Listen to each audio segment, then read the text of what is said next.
사도신경함으로 예배를 드리겠습니다. 전능하사 천지를 만드신 하나님 아버지를 내가 믿사오며 그 아들 우리 주 예수 그리스도를 믿사오니 성령으로 잉타하사 공정녀 마리아에게 나시고 본디오 빌라도에게 고난을 받으사 십자가에 못 박혀 죽으시고 장사한 지 사흘 만에 죽은 자 가운데서 다시 살아나시며 하늘로 오르사 전능하신 하나님 우편에 앉아 계시다가 저희로서 산자와 종자를 심판으로 오시니라. 성령을 믿사오며 거룩한 공회와 성도가 서로 교통하는 것과 죄를 사하여 주신 것과 몸이 다시 사는 것과 영원히 사는 것을 믿사옵나이다. 아멘. 네, 함께 나누실 말씀은 히브리서 11장 1절입니다.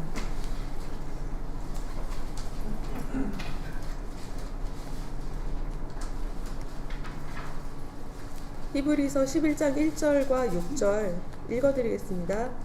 믿음은 바라는 것들의 실상이요 보이지 않은 것들의 증거니. 6절입니다. 믿음이 없이는 하나님을 기쁘시게 하지 못하나니 하나님께 나아가는 자는 반드시 그가 계신 것과 또한 그가 자기를 찾는 자들에게 상 주시는 이심을 믿어야 할지니라. 아멘. 네, 저는 올해 사역에 대해서 좀 배운 것 같다는 생각이 듭니다. 제가 예전에는 사역 그러면 교회에서 이제 일을 하시는 분들이나 목사님들, 목회자들이나 이런 분들만 사역을 하는 줄 알았어요. 그래서 처음에 명식교 왔을 때 사역이라는 말을 들었을 때 조금 생소하고 도대체 무엇을 해야 되는 건가 이런 생각이 좀 들었었거든요.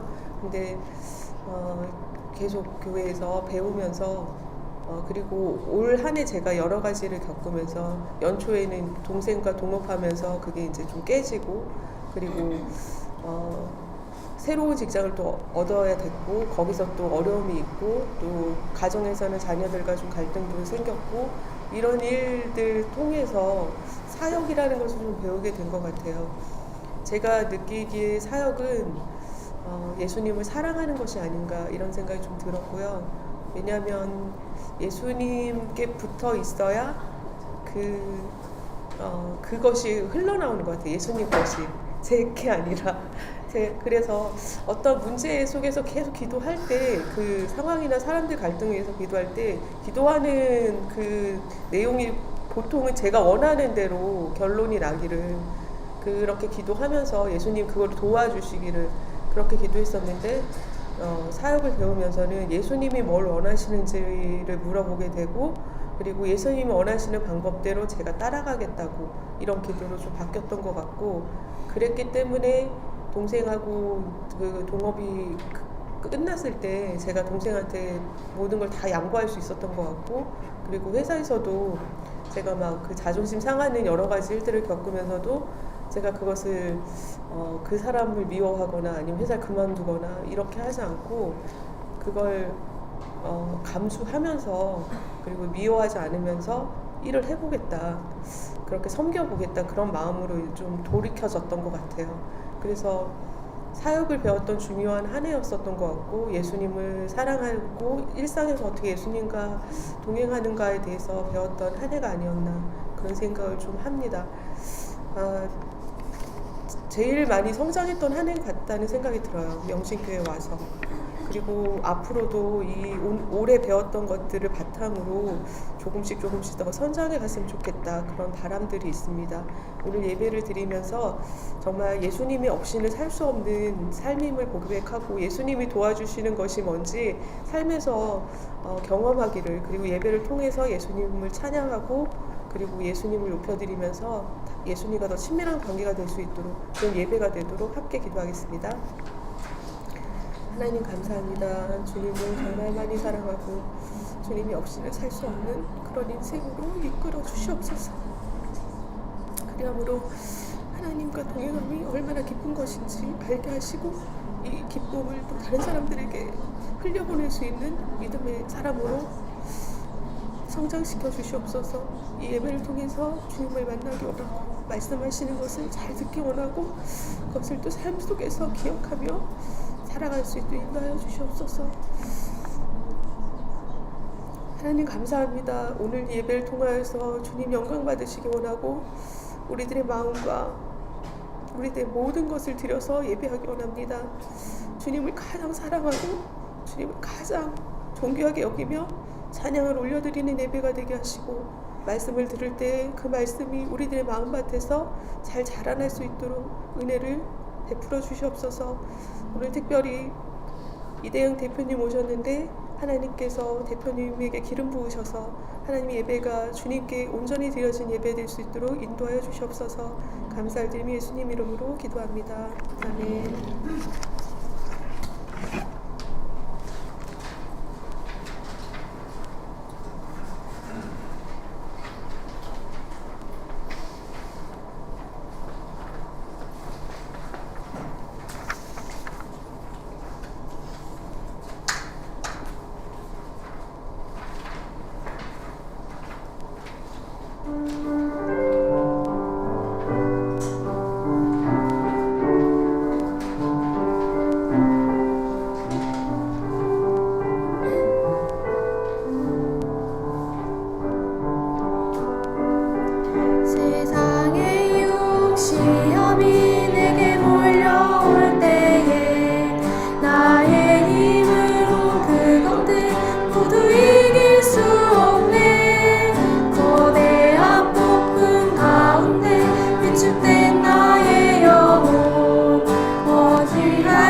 주시라. 내가 두려워하지 않네.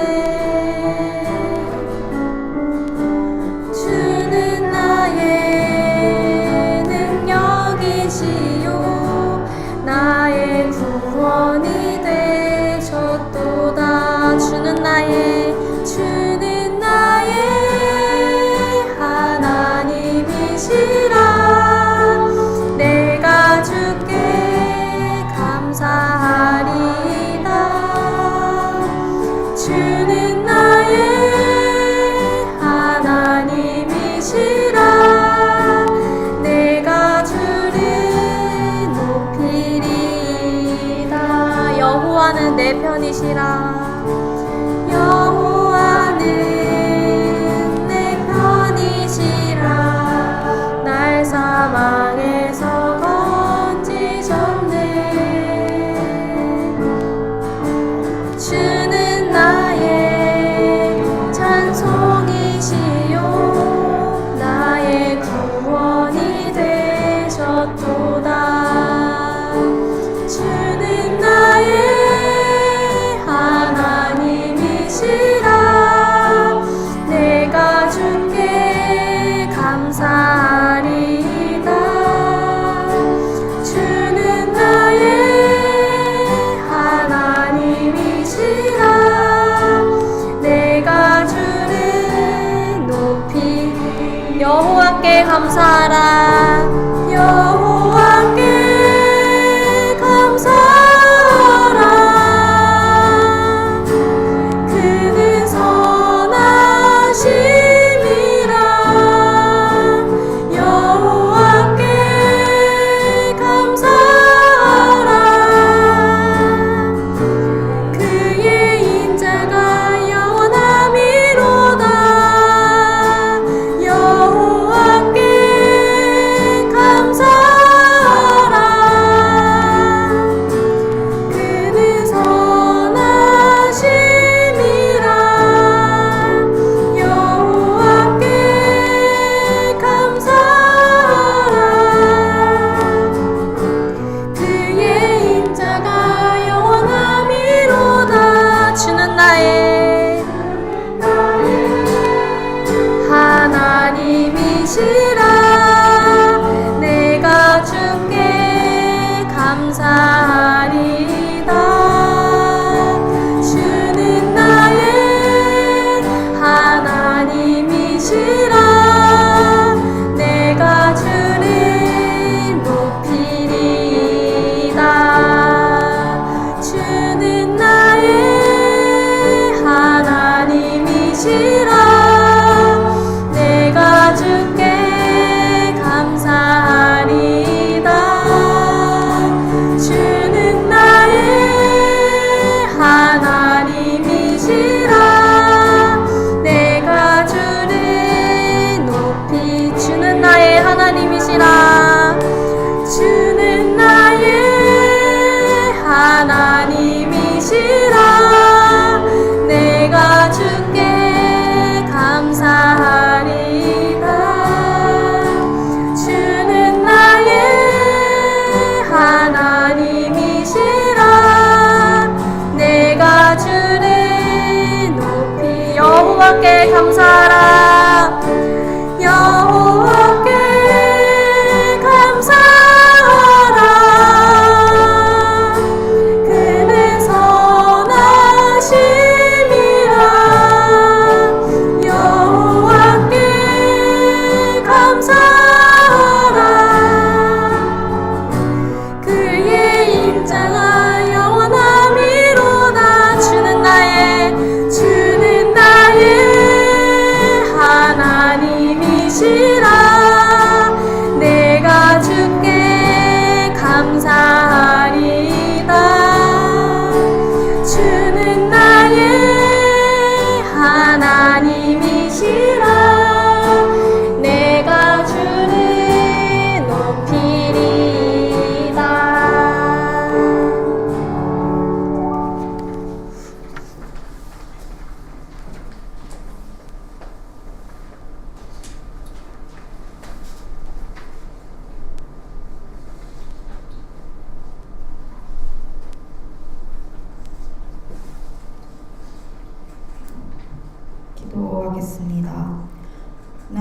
아버지 감사합니다.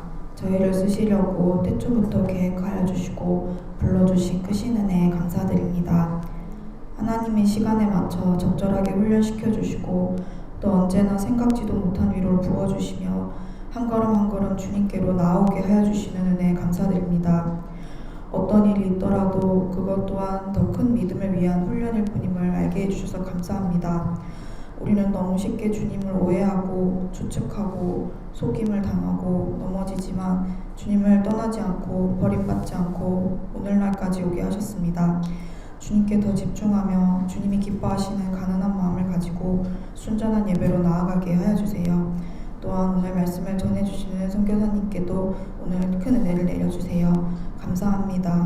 저희의 영은 주님께 달려있음을 믿습니다. 예수님의 이름으로 기도드립니다. 아멘.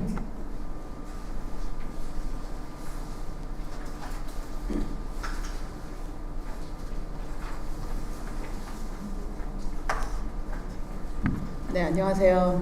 제가 오늘 제가 김길 목사님을 잘 알고 있는데 어제 이렇게 제가 파워포인트로 준비를 하다가 혹시 하고 이제 될까요? 그랬는데 잘 안 쓰실 것 같더라고요. 네, 그래서 그랬더니 됩니다. 그래가지고 왔는데 오늘 아침에 너무 분산스럽게 해드려서 너무 죄송하고 제가 오늘 여기 이제 말씀을 이제 저보고 자유롭게 나누라고 그렇게 말씀하셨어요. 그런데 특별히 기도에 대한 이야기를 부탁을 하셨거든요. 그래서 제가 기도를 너무 안 하는 사람인데 기도를 어떻게, 그래서 오늘 제목이 사실은 이제 기도를 어떻게 해야 할까 이제 이렇게 그 제목을 잡았고요. 오늘 말씀의 본문이 마태복음 5장 13절에서 16절 사이를 잡았습니다. 여러분들이 이제 잘 아시는 말씀이에요. 그래서 기도를 어떻게 해야 할까? 저도 질문이고 우리 평생의 질문이 아닐까 하는 생각이 들고요. 그리고 기도가 결국 우리 이제 정체성과 연결이 되는데 그 정체성에 대한 부분을 생각하다가 마태복음 5장 13절에서 16절 말씀을 제가 생각을 해봤습니다. 우리 다 같이 읽어볼까요? 너희는 세상의 소금이니 소금이 만일 그 맛을 잃으면 무엇으로 짜게 하리요? 후에는 아무 쓸데없어 다만 밖에 버려져 사람에게 밟힐 뿐이니라. 너희는 세상의 빛이라. 산 위에 있는 동네가 숨겨지지 못할 것이요 사람이 등불을 켜서 말 아래 두지 아니하고 등벽 위에 두나니 이러므로 집안 모든 사람에게 비치느니라. 이같이 너희 빛이 사람 앞에 비치게 하여 그들로 너희 착한 행실을 보고 하늘에 계신 너희 아버지께 영광을 돌리게 하라. 네. 오늘의 말씀을 통해서 제가 이제 오늘 제가 하는 일과 또 여러분들과 함께 하고 싶은 일, 또 이 말씀을 통해 하나님이 우리에게 말씀하시는 그런 그 내용들을 중심으로 한번 여러분들과 나누고 싶습니다.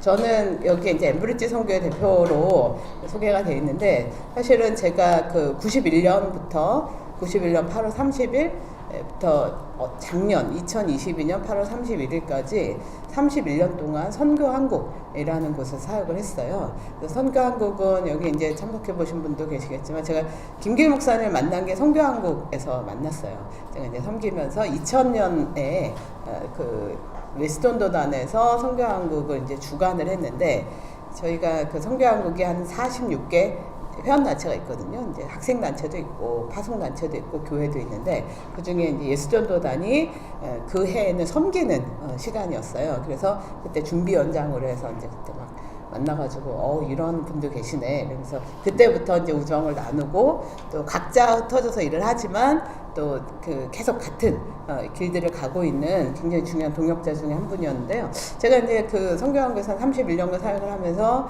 간사로 시작을 해서 대표로 임기를 마쳤습니다. 그래서 대표를 한 12년 정도 대표를 했고, 그리고 그 전에 28살부터 31살까지 약 4년 정도는 이제 선교한국 약간의 위기 상황이 있었는데 그때 이제 정책 실행 대표로 일을 했었어요. 그래서 굉장히 다양한 일들을 한국교회 선교계에서 제가 섬길 수 있는 굉장히 특권을 누렸고, 또 이제 그런 일들을 통해서 많은 선교에 대한 영역들, 또 교회에 대한 생각들, 이런 생각을 많이 하게 됐습니다. 지금은 이제 제가 엠브리지 선교에서 대표를 하고는 있지만 엠브리지 선교에는 이런 거예요. 그러니까 선교에 대해서 청년들이 헌신을 했는데 선교단체로 막 간단 말이에요. 근데 이게 뭔지도 잘 모르고 또 이게 어떻게 이게 선교에 대한 인식이 초기에 열정하고 좀 다를 수 있잖아요. 그래서 한 저희가 6개월 정도 1대1 멘토링을 통해서 쭉 이 사람의 선교적 여정, 또 그 이후의 과제들, 또 이 사람에게 적합한 또 이렇게 우리가 판단하기엔 좀 어렵지만 그래도 경험상 하나님 우리에게 주신 안목을 전제로 해서 이 사람들에게 어떤 선교단체로 가서 했으면 좋겠다.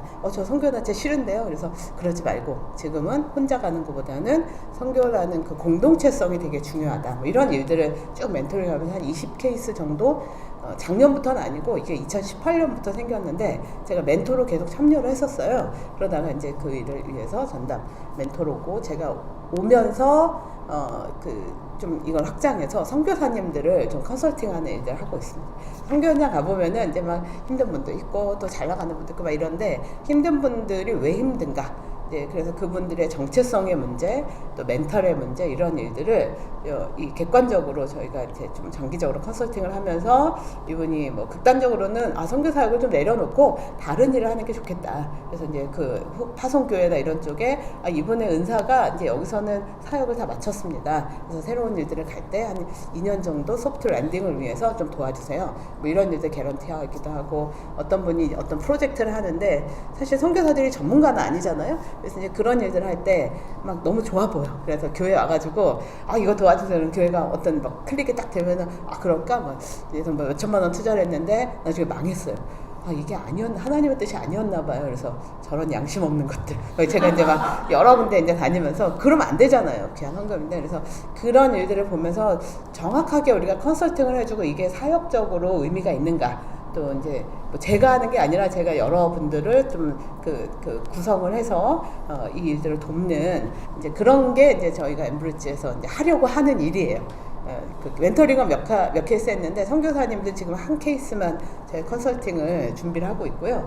이제 그 일을 하려고 하는데 제가 이제 그 내년에 한국에서 로잔 대회라고 하는 큰 그 선교 대회가 열려요. 그래서 한 220개 나라에서 오고 또 이제 막 5,000명 정도의 리더들이 오는데 그것을 중심으로 이제 그 사역을 하는 교회가 이제 온누리 교회를 중심으로 해서 몇몇 큰 대형 교회들이 이제 연합을 해서 하는데 저보고 와가지고 좀 도와달라고 이제 부목사님들 뭐 일은 하는데 전체적인 설계 안에서 그러니까 국제대회나 선교대회나 이런 설계 안에서 또 한국교회 연관된 영역들 이런 일에 대한 런칭을 좀 부탁을 받았어요. 그래서 제가 현재 실무 대표로 그러니까 대표라고 해서 실무 책임자입니다. 제 위에 이제 저는 로잔의 조직은 다 명목상의 조직들이 되게 많고 저는 이제 이름이 이렇게 안 올라가 있어요. 바로 밑에서 올라가서 지난주에는 한동안 이제 한 일주일 정도 무슨 포럼을 했는데 저보고 다들 이름이 없으니까 거기서 뭐 하고 있어요? 막 그런 얘기를 막 물어봐서 되게 좀 민망하기도 했는데, 네, 그걸 보면서 이제 한국 교회는 여성들이 설 자리가 너무 없구나. 근데 오늘 교회 보니까 다 여성들이 막, 그렇다고 상대적으로 남성들에 대한 그런 생각을 하는 건 아닌데요. 이제 굉장히 이렇게 그 균형이 되게 깨져 있어요. 그래서 그런 일들을 그 몸으로 31년간 체험을 했지만 또 이제 그런 일들을 또 보고 있습니다. 근데 뭐 분노라기보다는 우리가 더 이제 여성들이 너무 실력이 있으니까 거기다 이름까지 얹으면 안 되니까 하나님이 좀 겸손하라고 하시나 보다. 네, 이런 스스로 말도 안 되는 해석을 하고 있습니다. 네, 저는 이제 4대가 사는 종갓집의 맏며느리로 시작을 해가지고 네, 함께 살면서 지금은 이제 어머님 모시고 이제 할머니랑 아버님 돌아가시고 근데 어머님이 요즘 최근에 너무 몸이 안 좋으셔가지고 제가 엄청 신경이 이제 밖에 나갔다 와도 뭐 먹거리가 되게 중요하니까 그런 일들 하면서 이제 열심히 살고 있습니다. 아들은 대학교 2학년이고요. 지금 철학을 전공을 해가지고 경영학을 갈까 먹고 살려면 경영학 또 하고 싶은 일은 철학 그래서 하고 싶은 일을 해라. 이 세상에 이제 먹고 살기 위해서 하는 건 너무 비참하다.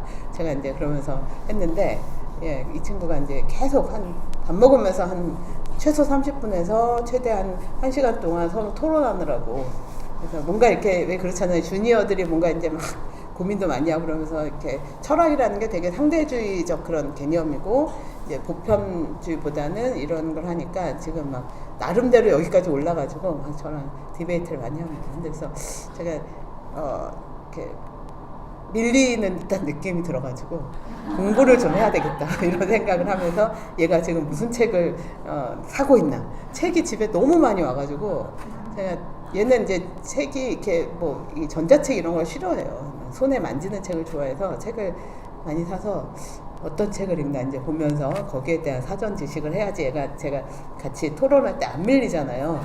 그래서 이제 그런 거 하고 있습니다. 그렇게 살고 있고요.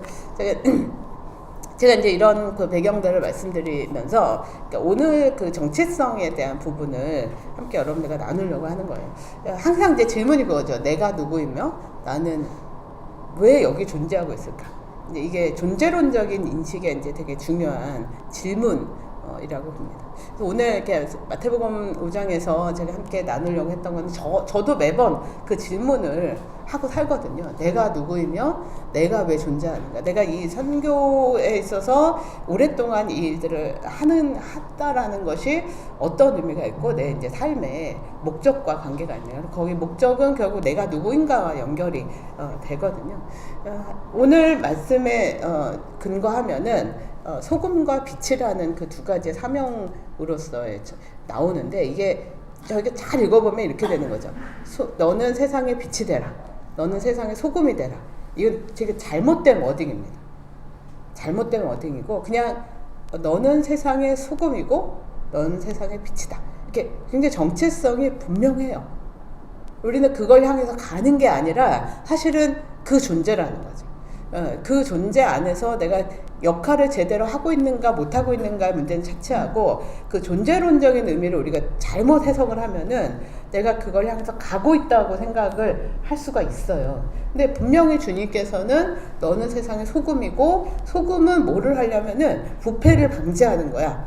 부패를 방지하지 못하면은 그냥 밟힐 뿐이야 라는 거죠. 내가 지금의 이제 교회 상황을 보면 이렇게 되잖아요. 제가 이제 대학 다닐 때만 해도 제가 김규인 목사님하고 같은 학번입니다. 이제 제가 좀 더 이렇게 누나같이 보일 수도 있고 동생같이 보일 수도 있겠지만 같은 학번인데 저희 때는 전도를 하면은 그래도 굉장히 많이 이렇게 그 확장이 됐었어요. 근데 이제 그거를 이제 제가 그 해석하기는 이렇게 됩니다. 60년대에 얼마 전에 73년 뭐 빌리그레함 그 50주년 막 이런 일도 요란 뻑적지근하게 했는데 빌리그레함이 자기가 가장 했었던 집회 중에 한국에서 했었던 집회가 제일 컸거든요. 100만 명 이상이 모였으니까. 그러면 역으로 생각해 보세요. 당시에 빌리그레함이 100만 명을 모을 수 있었던 방법이 뭘까요? 방법이 있었을까요? 지금처럼 뭐 유튜브나 뭐 이런 아주 엄청난 홍보를 텔레비전 홍보를 통해서 했었을까요? 사람들이 빌리그레함이라는 사람이 누군지 알았을까요? 뭐 몇몇 리더들은 알았겠죠. 크루세이드 뭐 이런 거. 근데 대부분의 그곳에 모인 그 허름한 옷을 우리가 대표적인 사진을 막 본 그분들은 빌리그레함이 누군지 관심도 없고 알 수도 없었어요. 근데 왜 그렇게 어떻게 그렇게 모였을까요? 조직력이 탁월한 것도 아니었는데 그 생각 안 해보셨습니까? 당시 60년대 말부터 한국교회에 전도와 기도 운동이 굉장히 확산돼 있었어요. 그래서 사람들이 이렇게 막 던지면은 그래? 교회에 한번 가볼까? 이렇게 여러 가지 면에서 아주 신비로운 하나님의 어떤 확장의 역사들이 있었거든요. 그러니까 우리가 다 같이 여의도에 모여서 기도해야 돼. 막 기도하는 집회하는데 사람들이 막 그래? 그럼 우리 같이 가서 막 거기 막 삽으로 쌀 퍼가지고 막 밥도 하고 막 이렇게 먹었다고 하는데 이제 그런 그 무르익는 환경 속에서 마르그는 환경에서 빌리그레함이라는 뇌관이 딱 거기에 이제 얹은 거죠. 이렇게 터진 거. 그분의 명성 때문이 아니라 사실은 하나님이 이미 그 한국교회 안에 어떤 그라운드워크를 해놓으신 상태에서 이런 뇌관이 터진 건데 잘못하면 이제 여기에 스포트라이트가 갑니다. 그래서 빌리그레함이 대단하기 때문에 100만 명을 모였을 거야. 전혀 아닙니다. 그런 게 저는 내년에 이제 로잔 대회라는 영역하고도 좀 많이 좀 생각을 하게 됐는데 그 실제로 교회 안에 그 소금과 빛이라는 개념에 있어서 60년대는 호감이 굉장히 높았어요. 이제 그러다가 어떻게 가다 보니 80년대 말 90년대부터 그게 어떻게 되냐면 비호감. 그 다음에 2000년 넘어오면서 안티. 그 다음에 2010년 넘어오면서 이제는 뭐가 나오죠? 혐오가 나오죠. 그러니까 이 소금이라는 개념의 일들이 부패를 방지하고 그 사람들에 영향을 미치려고 하는 때 이 세상이 반응을 하고 있는데, 근데 이게 점점 어떻게 돼요? 2007년에 아프가니스탄 사건도 있었고, 또 여기 저기 코로나 시즌을 거치면서 교회는 이제 거의 혐오에 대한 그래서 밟히고 있는 거죠. 세상으로부터 밟히고 있고, 빛이라는 개념의 우리의 그 존재는 다른 사람과 적극적인 연동작용을 하진 않아요. 그냥 존재론적으로 있는데, 그게 이렇게 그 빛이라는 개념을 산 위에 있는 동네가 숨기지 못할 것이라고 하는 거는 존재론 자체로 어두움이 같이 공존할 수 없다라는 개념이에요. 그러면 우리가 그리스도인들이 살아갈 때 조금 전에 이제 이 혐오와 뭐 이런 그 전체적인 흐름을 봤을 때 호감에서 혐오로 이루어지는 과정에 지금 어떻게 되나요? 젊은이들이 자기가 그리스도인이라는 걸 밝히나요? 밝힐 수가 없어요. 세상에 그런 빛에 대한 개념이 그냥 존재론적으로 저 사람이 기독교인이라고 사람들이 생각하지 못하는 거예요. 스스로의 빛도 지금 꺼져가고 있는 그런 상황이죠. 저는 이제 이 면에서 교회가 상당히 위축이 돼 있지만, 위축이 된 근본적인 원인이 무엇일까, 이런 생각들을 우리가 좀 들여다볼 필요가 있습니다. 굉장히 자기의 필요에 몰입돼 있고, 물론 자기 필요가 있죠. 자기 필요가 있고, 그렇지만 하나님을 계속, 하나님의 그 전지전능하시고 하나님의 그 전지전능하다는 거를 우리 머리로 절대로 해석할 수가 없는데, 우리는 우리 머리로 해석을 할 수 있다고 생각을 해요. 그래서 하나님의 그 하나님을 우리가 이해한 쪽으로 그걸 이제 작게 만들어버리는, 이게 인정하질 않아요. 하나님이 뭐가 내가 마음대로 안 되면은 도대체 왜 그런지 하나님 이해할 수가 없다. 절대 이해 못합니다. 하나님. 우리같이 티끌 같은 존재가 하나님을 우리 머릿속에 담으려고 하는 것 자체가 되게 아이러니한 거죠. 말도 안 되는 일입니다. 그런데 하나님이 어떻게 우리에게 말씀하시냐면은, 예수 그리스도를 통해서 우리에게 그 하나님의 뜻을 조명하고 있잖아요. 예수 그리스도의 뜻을 통해서 우리가 발견하게 되는 것, 세상의 빛과 소금과 빛이라는 개념과 예수님의 인카네이션, 예수님의 성육신을 통해서 하나님이 원하시는 게 뭐였을까? 나의 구원? 내가 천국 가는 거? 우리가 이제 대체로 거기에 머물러 있는데, 하나님의 그 뜻은 뭐냐, 거기에서 우리가 하나님의 뜻을 이 말씀과 이런 영역에서 전체적으로 살펴보자면은, 하나님은 회복을 원하시는 거예요. 어떤 하나님의 창조 세계의 일부인 인간으로 인해서 피조물이 굉장히 신음하고 있고 고통받고 있잖아요. 그러니까 지금의 그 환경 오염 이런 게 단순히 우리 삶의 불편을 꾀하는 것이 아니라, 아담 이후로 피조 세계가 하나님이 돌보고 섬기고 그리고 아름답게 조화를 이루도록 하신 그 일들을 깨버린 거예요. 돌보고 섬기라는 것을 우리는 착취하고 망가뜨리고 우리의 이익을 위해서 이거 다 불타 없어질 것이다라는 잘못된 신학으로 이제 그 일들이 이제 지금 역습을 하고 있는 거죠. 근데 하나님께서는 예수님을 통해서 이 세상을 이처럼 사랑하사, 이 세상이 우리 인간에게 해당되는 게 아니라 하나님의 피조물 전체에 해당하는 것인데, 우리가 계속 인간에게만 초점을 두고 있는 경향들을 오류를 범하고 있는 거예요. 그래서 그런 의미에서 하나님의 예수 그리스도의 성육신은 하나님과 피조물과의 관계를 회복하는 것이고, 그 관계 안에서 예수 그리스도의 그 하나님 나라에 대한 그 비전들을 우리에게 위임하시는, 그래서 하나님을 이해할 수 없는 게, 하나님이 그냥 필요하시면은 스스로 그냥 쫙 한꺼번에 유튜브 몇억 뷰 조회를 통해서 예수님이 나타나시면 되잖아요. 아니면 예수님이 막 날아다니시면서 전 세계에서 내가 예수다 이런 능력 행하시고 이러면 되잖아요. 근데 하나님의 방법은 전도에 미련한 방법을 통해서 하나님이 창조하신 사람들과 함께 동역을 요청하시는. 근데 이게 막 작동이 안 되는 것처럼 이게 꽂아가지고 리모트 컨트롤 하는 게 아니라, 매니플레이션 하는 게 아니라, 우리가 그 하나님의 존재에 대한 인격적인 반응으로 하나님의 손을 잡고 같이 하나님의 뜻을 향해서 순종하는 것. 이제 이런 일들이 인간이 왜 존재하는가? 우리가 그 소금과 빛으로 인해서 무엇을 향해서 가는가를 말씀해 주고 있는 거죠. 우리 안에 인간 간의 관계, 명신교회 안에 정말 그 사랑과 그 하나됨의 이런 일들이 이 관계 회복, 단순히 그냥 되게 오셨어요, 자매님 사랑합니다, 형제님 사랑합니다, 이런 그 되게 우리도 이렇게 좀 그 닭살 돋는 이런 멘트 차원이 아니라 그 사람의 그 영혼을 받아들이고 용납하고 이런 가운데 이 안에 존재론적인 관계의 회복이 일어나고 이 관계의 회복이 다른 곳에 영향을 미치는 그런 일들이 바로 이제 우리의 사명이다라는 거예요. 근데 그런 사명의 결과가 뭐냐? 그러니까 왜 우리가 그런 일을 해야 되지? 왜 그런 일을 해야 됩니까? 그냥 나만 잘 먹고 잘 살면 되거나 혹은 나만 하나님을 너무 기쁘고 뭐 여기서 우리끼리만 여기 명신교회만 이렇게 좋게 막 이렇게 살면 되잖아요. 왜 그럴까요? 이제 그게 하나님께서 골로새서 말씀을 통해서 말씀하신 건지 모든 그 하나님의 뜻이 그렇게 이루어지는 것은 하나님의 정의와 샬롬과 기쁨 때문이다라는 거예요. 진정한 기쁨이 하나님의 샬롬 때문에 일어나는 거. 하나님의 샬롬은 하나님의 정의. 그래서 예수님이 인카네이션 하신 거잖아요. 이제 그 예수 그리스도의 그 의를 세움으로 인해서, 그러니까 모든 내가 친한 사람이니까 저 사람 잘못을 덮어두고, 잘못을 까발리고 막 비난하자는 게 아니라 그 안에 하나님의 정의가 이루어질 때 평화가 일어나는 거죠.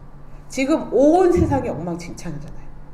우리는 이렇게 멋진 곳에서 예배를 드리고 멋진 곳에서 아름답게 또 맛있는 거 먹고 막 먹는 걸 너무 많이 먹어서 이제 다이어트를 걱정해야 되는 상황에 그 누리고 있지만 온 세상이 지금 엄청나게 신음하고 있거든요. 지금도 어느 한 곳에서는 사람이 사람을 죽이고 그 안에 땅이 고통받고 있고 황폐돼 가고 있고 이런 일들에 대해서 누군가는 그냥 모른 척하기도 하고 누군가는 그걸 뒤에서 조정하고, 예를 들면 우리나라가 거기에 깊이 관여되어 있는 거 아세요? 우리나라의 그 무기 수출이요 엄청나게 증가했어요. 한국의 방산업체가 돈을 진짜 많이 벌고 있거든요. 우크라이나 거기로 무기 엄청 팔죠. 우크라이나로 직접 못 팔아요. 그래서 어떻게 팔아요? 그 유럽 지역에 다 팝니다. 그래서 그 이스라엘도 마찬가지로 팔레스타인도 그렇고 여기에 우리나라 그러면은 이제 좋은 그 돈을 잘 버는 신실한 장로님이 주님께서 내가 저기 방산업체 투자했는데 주가가 엄청 올랐어요. 헌금 많이 하겠습니다. 역시 축복 받으셨어요. 이 논리가 있겠습니까? 없겠습니까? 그 논리 안에 우리가 들어가고 있는 거죠. 이것을 정말 하나님의 정의와 샬롬이라는 관점에서 우리가 볼 수 있는 거예요. 우리가 누리는 기쁨이 저 사람의 피해 대가라면은 그것이 정당한가?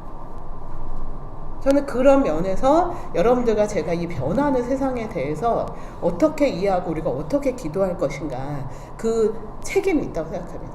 그것이 소금이고 빛의 사명이라면은 우리는 지금의 세상은 너무 연결되어 있기 때문에 그 어느 것 하나도 나와 관계가 없는 것이 없어요. 엊그저께 지난 주일날 저희가 한 16개 정도 교회가 모여가지고 줌으로 이제 모여서 환경에 대한 크리스천 케어에 대한 하나님의 뜻과 선교에 대한 이야기를 했는데, 이제 거기에 이제 강사로 오신 분이 뉴질랜드 분이셨어요. 그래서 이제 다 끝나고 저희가 이제 애프터 미팅을 하는데 같이 했던 스텝 중에 한 명이 자매가 저기 그 목사님이죠. 뉴질랜드는 너무 성경국가라서 전 너무 거기가 너무 좋은 것 같아요. 그랬더니 이분이 딱 하는 말이에요. 뉴질랜드가 인구보다 한 5배, 6배라고 그랬나? 5배, 6배 가축들이 있어요. 가축들이 뿜어내는 가스, 가축 분뇨, 막 이걸로 인한 생산, 인더스트리얼 시스템, 너무 정말 말도 안 되는 그 오염들이 이 뉴질랜드 땅을 덮고 있습니다. 네, 눈이 이만해졌죠. 호주나 뉴질랜드가 전 세계 육류와 유제품의 엄청난 공급원이잖아요. 그걸 누가 먹어요? 우리가 먹잖아요. 그죠? 우리가 먹고 막 파티하고 막 이럴 동안에 고기도 못 먹고 또 자동차도 안 타고 에어컨도 안 쓰고 이런 걸 안 쓰는 저기 아프리카와 인도의 가장 밑바닥에 있는 사람들은 이 자연재해로 인해서 생존을 위협받고 있고 실제로 정말 거기에 많은 사람들이 거길 떠나야 되고 많은 사람이 죽음에 이르릅니다. 그래서 우리는 가장 많이 그 나쁜 환경에 기여를 하지만 가장 적게 가장 나중에, 근데 가장 적게 기여한 사람이 거의 기여라기보다도 거기에 관계가 없는 사람이 가장 빨리 가장 치명적으로 그들의 목숨을 위협받고 있는 거예요. 이 상황들에서 우리는 그들에게 예수 믿으면 우리처럼 돼요 라고 얘기할 수 있을까요? 이 문제에 있어서 우리가 세상을 어떻게 바라보고 품을 것이냐, 이거 되게 중요합니다. 제가 오늘 그림으로 하나 보여드리려고 했던 것 중에 하나는 이 정보에 대한 문제였는데, 윌리엄 캐릭이라는 사람이 있어요. 이제 지금의 시대의 선교의 틀을 시작한 사람이다. 그래서 현대 선교의 아버지라고 불린 사람인데, 선교 단체 조직에 대한 굉장히 중요한 드라이브를 걸었고, 그래서 인도에서 실제로 엄청난 일을 하신 분인데, 그건 다 차치하고 이분이 가기 전에 어렸을 때부터 뭐를 했냐면은 세계 지도, 당시의 세계 지도를 놓고 거기다가 나라 이름 쓰면서 계속 이 지역에 있는 사람들이 예수님을 모르는 사람들, 그래서 그 사람이 이제 만든 지도가 있어요. 그려가면서 막 써가면서. 그거 최근에 어떤 분이 저한테 줘가지고 이거 명실교회하고 갈 때 나눌 때 보여줘야 되겠다 그랬는데, 거기에 막 쓰면서 이제 기도를 했어요. 이 사람은 실제로 그 사람이 막 눈물을 흘리면서 기도했다. 막 아이들 주일학교에서 가르치면서 막 여기 아직도 예수를 모르는 사람들이 있대, 이런 그 얘기를 하면서 아이들을 이제 가르쳤다라는 얘기가 있는데, 당시에는 이제 이 사람들의 그 구원에 대한 문제였지만 지금의 그 우리의 기도의 포인트는 무엇이어야 하는가, 이제 그런 생각들을 여러분들과 함께 나누려고 했었어요. 우리가 예수님께서 뱀처럼 지혜롭고 비둘기처럼 순결하라 라는 말씀을 하셨잖아요.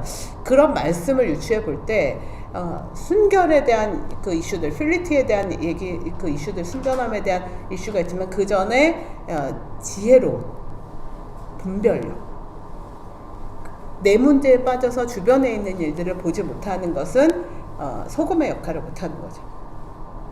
그런 의미에서 여러분들께 함께 기도를 할 때 우리가 갖고 있는 전 세계적인 그 환경과 이 안에서 하나님이 어떻게 운행하시는가, 이제 이 일들을 함께 기도로 여러분과 도전을 했으면 좋겠어요. 제가 이렇게 같이 여러 가지 정보들을 좀 많이 여러분들과 이제 질의응답을 통해서 하려고 했는데, 요거는 생략을 하고 말하자면 이런 거예요. 여러분, 지난 한 40년간 전 세계에 기독교인이 줄어들었을까요? 늘어났을까요?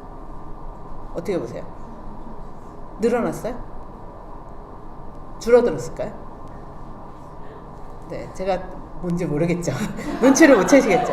실제로 상당히 증가를 했어요. 인구 증가보다 더 증가를 했는데, 이 사람들은 대체로 서구형보다는 비서구형, 그러니까 서구라는 그 제1세계보다는 아프리카, 아시아, 라틴 아메리카 쪽에서 기독교인들이 굉장히 증가를 했고요. 그 기독교인들의 증가와 더불어서 라틴 아메리카 쪽의 박해도 굉장히 증가를 해요. 근데도 거기에서 여전히 그게 선교사들만 한 건 아니에요. 예수님께서 어떤 곳에서는 환상으로 보이셨고, 사도행전적인 환상으로 보이셨고, 거기서 한 번도 선교사를 만난 적이 없는데 예수를 믿게 되는 상황들, 지금도 그런 일은 여전히 일어납니다. 그런 일들이 일어나기도 하고요. 그러면은 여러분들, 한국에 외국인들이 많이 들어와 있는 거 아시죠? 몇 개국에서 들어왔을까요? 이걸 제가 물어보는 게 뭔가 근거가 있겠죠. 법무부에서 통계가 매번, 어차피 입국을 하니까 밀항을 한 사람들의 소수가 있겠지만, 이제 그런 면에서 우리나라에 들어와 있는 외국인들의 나라 숫자와 한국의 선교사가 나가 있는 숫자하고 거의 똑같아요. 170개국, 176개국, 178개 왔다 갔다 하는데, 한국 선교사가 나가 있는 나라와 동일하게 우리나라에 그 나라의 사람들이 들어와 있습니다. 그리고 인구의 5%가 이제 넘어가고요. 공식적으로 정부에서는 내년부터 한국은 다문화 사회다라고 이제 진입했다라고 선언을 했어요. 2024년부터. 그리고 더 많이 늘어날 거예요. 자, 그러면 5%면은 몇 명이 들어있을까요? 우리나라 인구가 5,100만 정도 되는데 지금 250만이 넘어갔다는 거예요. 코로나 때 이제 줄어가지고 190만이었는데 지금 굉장히 이제 지금 이렇게 늘고 있어가지고, 그 외국인의 체류라는 거는 3개월 이상 우리나라에 이제 머무는 사람들이다, 이런 얘기예요. 자, 그러면 교회가 선교를 생각할 때 어떻게 봐야 됩니까? 많이 왔대. 근데 우리는 이슬람 싫어. 쟤네 뭐 이슬람은 들어오지 마. 걔네들은 우리한테 받으면 안 돼. 라고 피켓이 할 건가요? 우리 교회 옆에 모스크가 세워지는 거 막 반대하고 막 구청 가서 강의하고 막 방해하고 거기서 돼지고기 구워 먹고 막 이러면 될까요? 실제로 이런 일이 있잖아요. 아시나요? 네, 대구에서 이런 일이 있었어요. 그래서 무슬림 사원, 근데 제가 근본적으로 거기서는 무슬림들이 잘못했어요. 처음에 완전히 단추를 잘못 끼고, 그리고 그 동네 사람들을 약간 배신한 케이스인데, 그러니까 이게 점점 더 악화되는 거예요. 근데 그게 앞으로 우리나라의 그 이주민들이 많아지는 환경 안에서 우리 그럼 어떻게 행동을 해야 될까요? 교회가 어떻게 지혜를 구해야 될까요? 그런 일들이 지금의 우리의 상황들입니다. 근데 그 상황들은 많은 전략들이 있을 수 있지만 사실은 그 상황에서 우리가 그 태도와 하나님의 뜻을 구하는 일들이 저는 기도로부터 시작을 한다고 생각해요. 깔때기 기도, 모든 일은 기도, 이렇게 되겠죠. 근데 제가 이제 로잔 대회를 준비하면서 이제 여기가 이제 그 오퍼레이션 하는 거는 별로 큰 일은 아니에요. 그러니까 뭐 큰 일은 큰 일입니다. 여러 나라에서 오고 막 복잡하고. 그런데 그러면 로잔 대회를 할 때 우리가 한국 교회는 무슨 관계가 있을까? 이제 이거를 좀 생각을 하다가 제가 이제 목사님들하고 얘기를 할 때 한국에서 기도 운동을 합시다. 이제 그래서 매일 기도 제목을 딜리버리하고 또 나라를 한 나라씩 품고 이제 제가 AAC라고 해서 Adapter Country, 그래서 222개국이니까 222개 교회가 한 나라씩 품으면 그 나라에서 계속 성도들이 기도하고 이러는 게 선교하고도 연결되고 좋을 것 같고요. 또 5,000명의 그 델리게이트이 오니까 한 명당 2명의 그 성도들이 매칭이 돼가지고 아론과 홀 프로젝트. 그래서 이 사람을 모세로 놓고 우리가 그 사람을 위해서 놓고 저분이 이렇게 할 수 있도록 성도들이 이제 기도하게 하는 운동들을 합시다. 그랬는데 뭐 다 좋은데, 그리고 또 하나는 우리가 다 같이 모여가지고 뭐 10,000명이든 20,000명이든 모여서 우리가 하나님께서 이 땅에 이제 저 로잔대를 통해서 어떤 일을 행하실지, 로잔대를 사실은 뭐 이런 일들을 위해서 이제 위에서 기도하잖아요. 그런 김에 한번 다 같이 게더링을 한번 하는 건 어떻겠습니까? 이랬는데 게더링을 이제 한번 준비를 하다가 다 의구심을 가졌어요. 코로나 끝나고 과연 사람들이 10,000명이 올까? 막 그랬는데 결과적으로 10,000명이 훨씬 넘었고, 그리고 또 매일매일 누가 기도 제목을 보내? 이거 일주일에 한 번, 한 달에 한 번씩 하나 표 만들어서 보내면 안 될까? 저는 매일매일 해야 된다고 생각합니다. 그건 누가 해요? 그래서 제가 하겠습니다. 그래가지고 제가 매일 기도 제목을 딜리버리 하거든요. 로잔을 위해서 하는 건데, 로잔 대회가 있고 또 세계의 이런 정황들을 놓고 이제 매일 기도 제목을 딜리버리를 해요. 그러니까 이제 목사님들이 막 어떻게 이게 가능하지? 이런 얘기를 했는데, 제가 어떻게 가능했겠습니까? 저 사실 일도 되게 많거든요. 그리고 매일매일 기도 제목 쓰는 거 엄청난 일이긴 한데, 제가 91년에 성경한국을 시작했을 때부터 제 처음에 맡았던 게 기도합주회라는 운동의 기도 정보를 계속 그 한 달짜리 정보를 만들고, 또 제가 2016년 10월부터는 매일매일 기도 제목들을 딜리버리하는, SNS 시대에 그냥 읽으면서 출근하면서 기도하게 하는. 저는 그 기도가 왜 중요하다고 보냐면은 이 기도의 연대 운동이 하나님의 나라에 대한 그 소망을 갖게 한다. 그렇게 믿었어요. 그러니까 실제로 이제 그 기도 제목을 작성하는 굉장히 중요한 기준은 하나님의 뜻, 하나님이 여기서 행하시고자 하는 일들에 대한 조명을 정말 이렇게 두렵고 떨림으로. 그러니까 내가 로잔 대회가 잘 되게 해주세요. 목사님들과 같이 나누는 거는, 우리는 로잔 대회를 위해서 기도하는 게 아니에요. 로잔을 블레싱하고, 로잔 대회는 그냥 이벤트일 뿐이거든요. 그 안에서 하나님이 어떤 일들을 행하실 것인 것을 미리 우리가 하나님께 아뢰고, 하나님이 그 안에서 역사하시는. 그래서 우리는 그 이유를 봅니다. 그리고 이 기도를 하면서 한국 교회가 더 많은 기도의 동력들, 우리 교회만을 위해서, 나만을 위해서 기도하는 게 아니라 하나님이 움직이시는 세상에 대한 인식을 갖고 기도하는 일들을 촉진하는 내 목표가 있습니다. 실제로 이제 어떤 일이 일어났냐면은, 어떤 암 사기가 되시는 어떤 권사님이, 이게 사실 대형 교회를 중심으로 네트워크로 너무 많이 퍼지고 있거든요. 근데 되게 기도 제목을 나중에 명식교회도 제가 좀 있으면 함께 좀 딜리버리 하고 싶은데 이렇게 말씀하셔서 암 4기 이제 말기니까 뭐 그냥 이렇게 있는데 매일 카톡으로 그 중보기도팀에서 이게 오는 거예요. 그래서 막 읽다가 보니까 이게 내 암이 문제가 아니라 세상에 너무나 고통받는 일들 또 하나님이 하시는 일들에 대한 이 일들을 내가 생명이 다하기 전까지 이걸 읽으면서 기도를 해야 되겠구나. 이걸 더 많은 사람들이 하게 해야 되겠구나. 그래서 막 그거를 이제 알리시는 거예요. 그러니까 담당 목사님이 어떻게 식사 때 저를 만나가지고 오늘교회 이제 그 권사님이었는데 오늘교회 그 장로 그 목사님이 제가 가끔 오늘교회에서 일하다가 밥 먹으러 거기 식당에 가거든요. 근데 막 저 손을 잡고 세상에 어떤 권사님이요 뭐 이러저러 해서 목사님 우리는 로잔대고 보고 그 권사님이 어떤 증인이 되셨으면 좋겠네요. 우리 그 권사님에서 기도합시다 말했는데 또 어떤 교회에서는 우리가 매일매일 새벽마다 제가 이제 그 딜리버리 하는데 새벽에 다 딜리버리 하고 나서 사람들이 읽다가 어떤 권사님 청년회 막 여기서 우리가 이걸 혼자서 기도할 게 아니라 같이 모여서 기도합시다.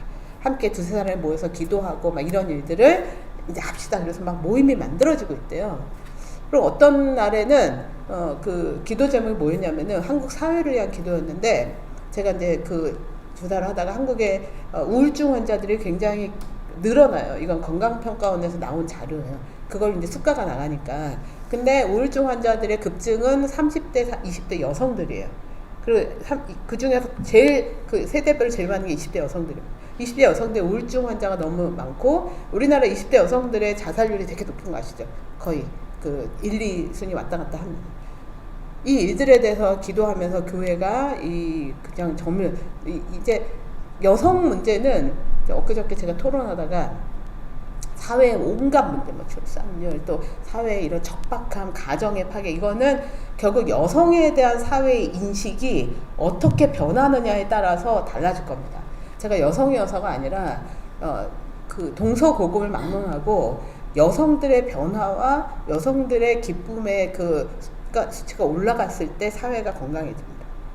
막 억압해서 막 끌어내는 그 단계가 아니라 이제 이런 어느 정도 고도화된 그 사회 안에서 대체로 여성들이 그 존재감을 인정받지 못하고 이제 그러니까 여성들이 막 그러니까 화가 나가지고 막 그걸 투쟁을 해. 그러니까 남성들은 어떻게 하냐면 남성으로서의 길티를 느껴요. 그리고 위축이 돼. 그 사회 전체가 지금 같이 이렇게 가라앉고 있는 거거든요. 이제 그 일들을 우리가 어떻게 정말 그 존재론적으로 회복하게 할 것이냐. 이게 교회가 그 안에서 일어나야 됩니다. 그래서 교회의 일들을 보고 그 권사님이 그 피드백을 했는데 너무나 눈물을 흘리면서 기도를 했다는 거예요. 이제 이 일들의 안타까움이 아니라 내가 왜 이런 걸 몰랐지?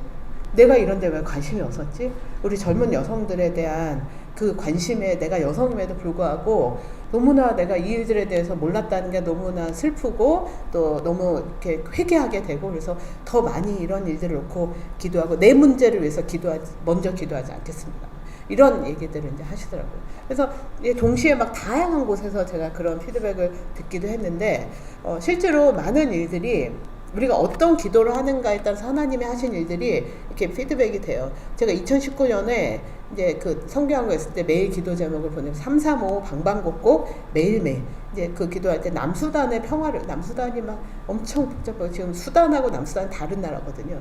복잡하고 그래서 저희가 막 그때 기도를 했어요. 남수단에 속히 그 안정적인 정부가 세워지고 정말 평화가 이루어지기를 막 기도했는데 2020년에 그 내전이 종식이 되고 지금 그 지역에서 남수단이 비교적 안전한 나라가 됐어요. 물론 다른 나라들은 위해서 기도 안 한 건 아닌데 아직은 그 때가 아니었을 수도 있겠지만 우리 때문에 그건 아니라고 생각해요. 그러나 우리가 그 일들을 놓고 기도했을 때 이 수단의 안정적인 상황이 너무 기쁜 거죠. 나랑 아무 관계도 없는데 우리가 관계 있는 데가 아니잖아요. 왜 우리가 그걸 위해서 기도해야 돼요? 근데 하나님이 그걸 기뻐하시니까. 그런 일들을 가지고 우리가 여기서 우리가 착한 행실을 보고 세상에 아버지께 영광을 돌리게 하라라는 그런 일들은 평화와 사람의 그 하나님의 형상으로 지음받은 사람들이 온전함을 회복하는 것이 하나님의 그 피조물의 그 목적이시잖아요.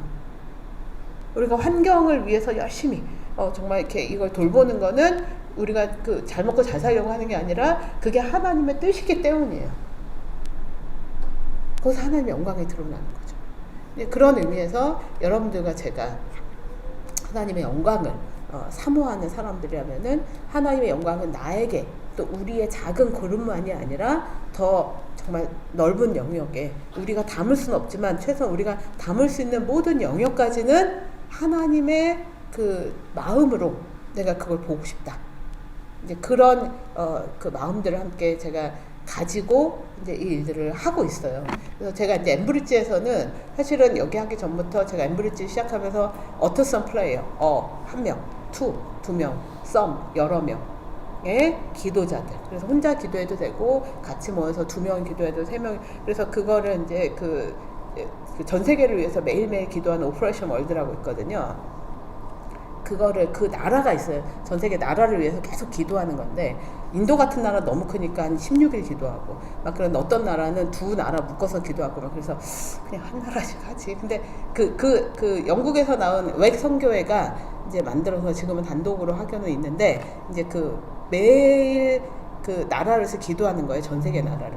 84년부터 시작된 운동이거든요.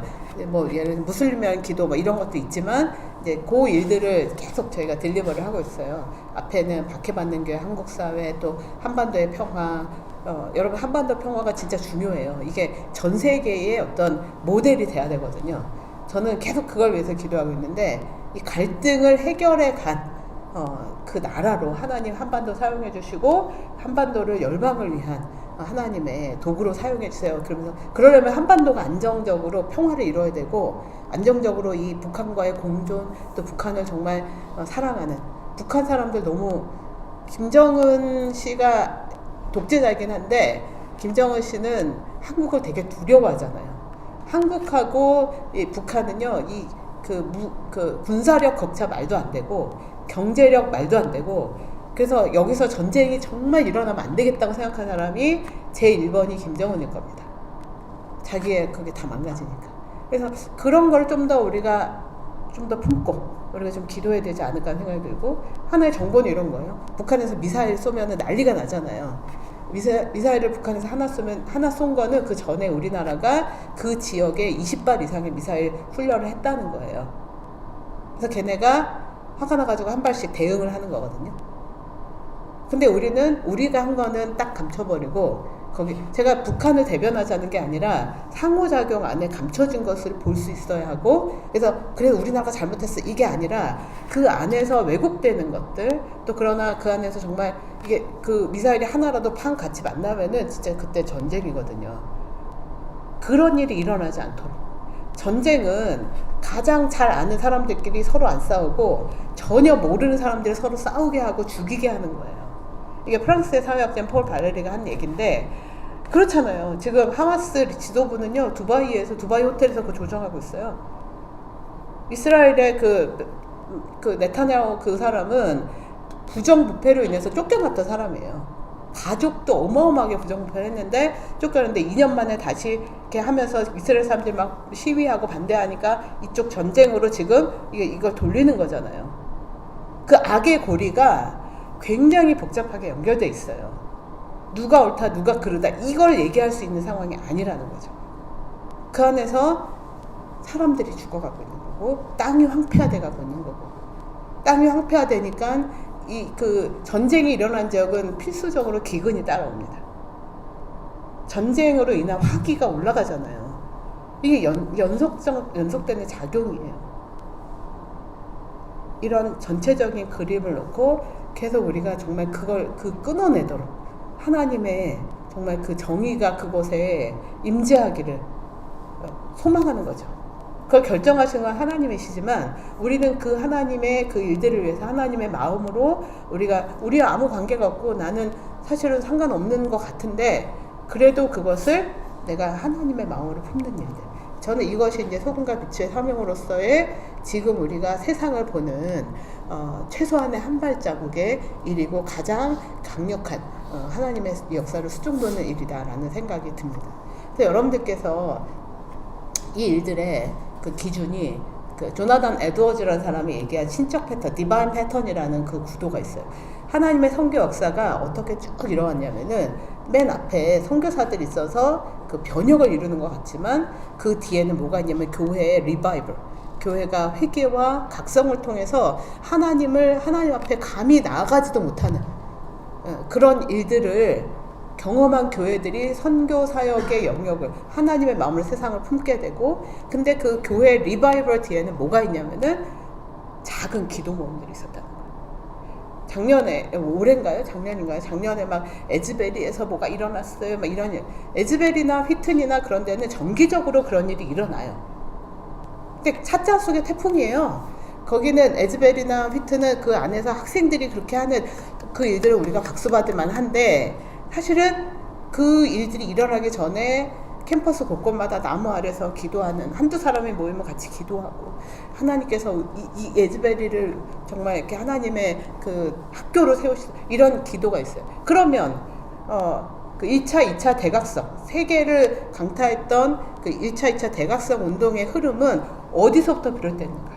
작은 영국의 도시의 목사님들의 작은 기도 모임 7년 동안, 또 여기에 잉글랜드에서 조나단 에드워즈가 그 일들을 계속 소통을 하면서 우리가 그 하나님의 그 리바이벌, 하나님의 임재를 향한 기도를 하자. 그 기도하면서 어느 순간에 성령께서 그 안에 깊은 그 임재를 하셨잖아요.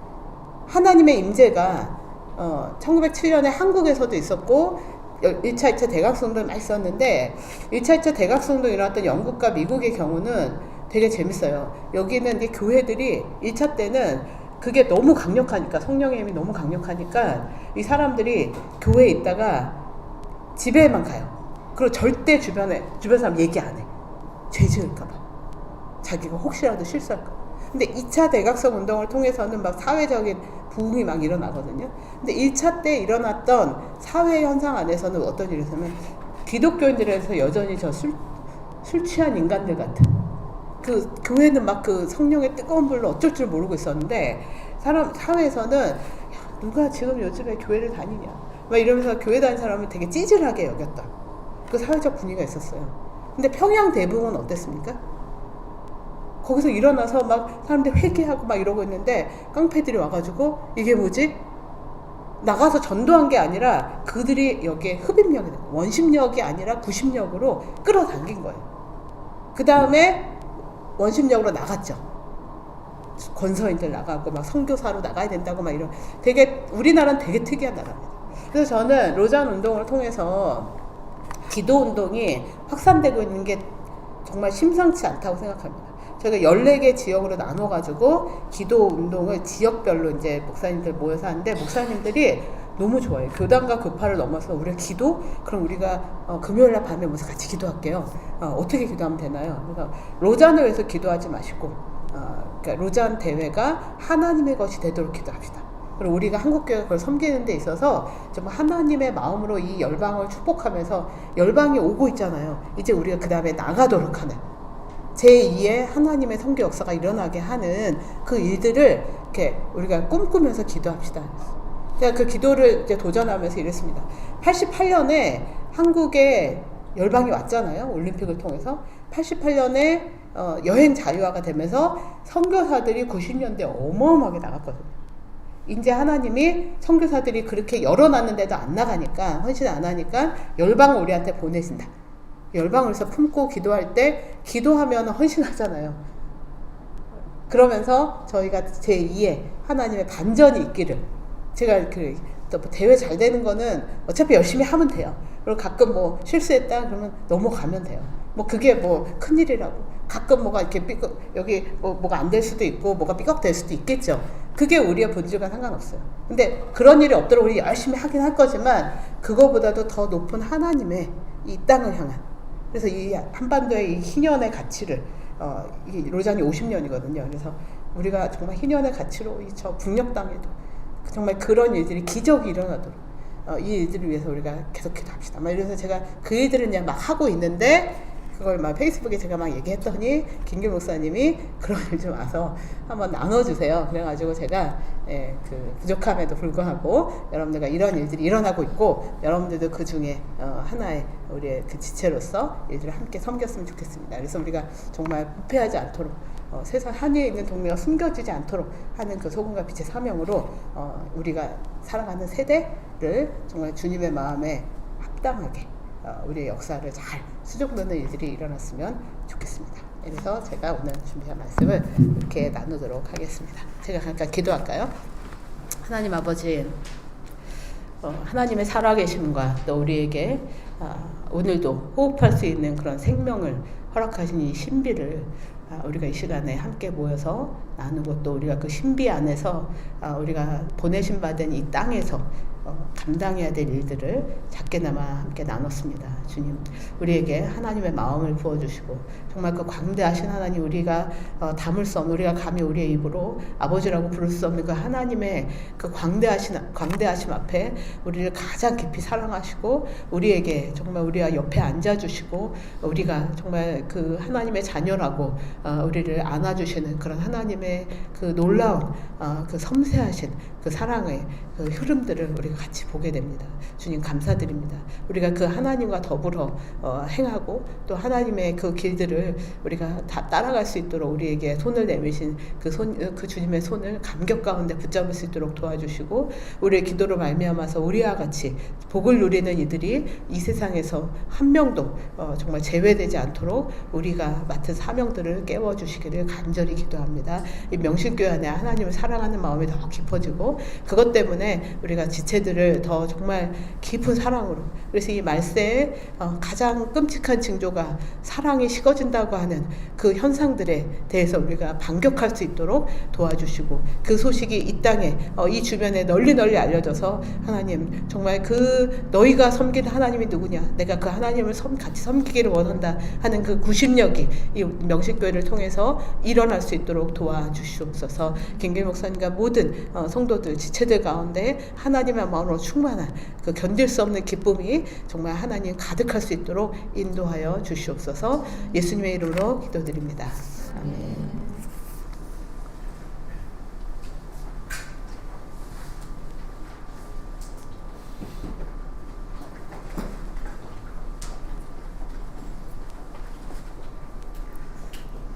헌금 기도 드리겠습니다.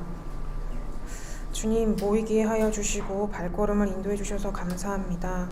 주님 앞에 주님의 것들을 올려드립니다. 그 안에 마음들을 받아주시고 그 중심을 살펴주옵소서. 더 넉넉히 주님의 사랑과 은혜를 부어주시고 그것들이 계속해서 흘러갈 수 있도록 도와주시고 함께하여 주옵소서. 모든 것들을 주관하시는 예수님의 이름으로 기도드립니다. 아멘.